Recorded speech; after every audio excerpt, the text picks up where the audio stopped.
paracetamol.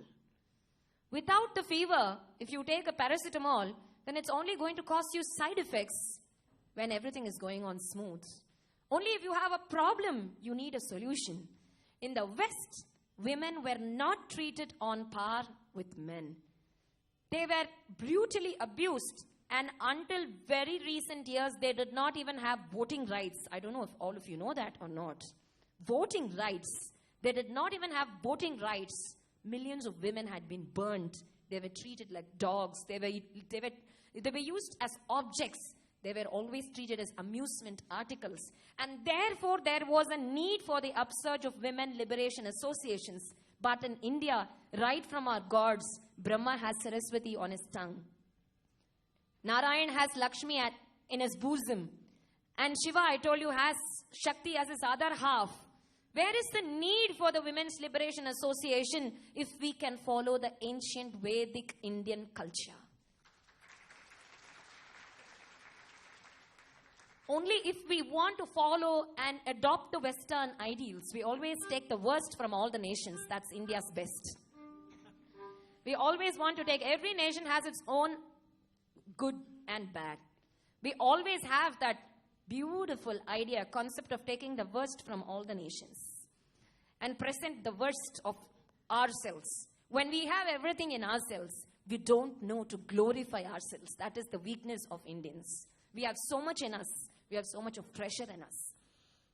We Navayugastri, present generation women, Gen Y, what we would prefer to call. We just have our husbands' names after our names, like Vishaka Hari or Meenakshi Srinivasan or Vanita Siddhartha, whatever it is. We just have our husband's name after our name. But you know, our lords had their names after their wives' names. Gauri Shankar, Lakshmi Narayan, Sita Ram, Janaki Vallabh. That is the truth. Uma Maheshwar, you name him. Radha Krishnan. You name any god. They went a step further. They went a step ahead. They had so much of reverence for women. And we are trying to bring it down more and more and more. So the problem is not only with the other gender, it's with the women also.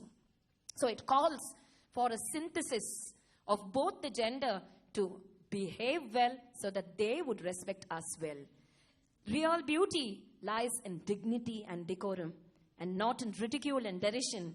It is a present generation society which is treating women as just entertainment parts. Where you see any ads, you see any soaps, any television serials, you just go through the newspapers or magazines or journals.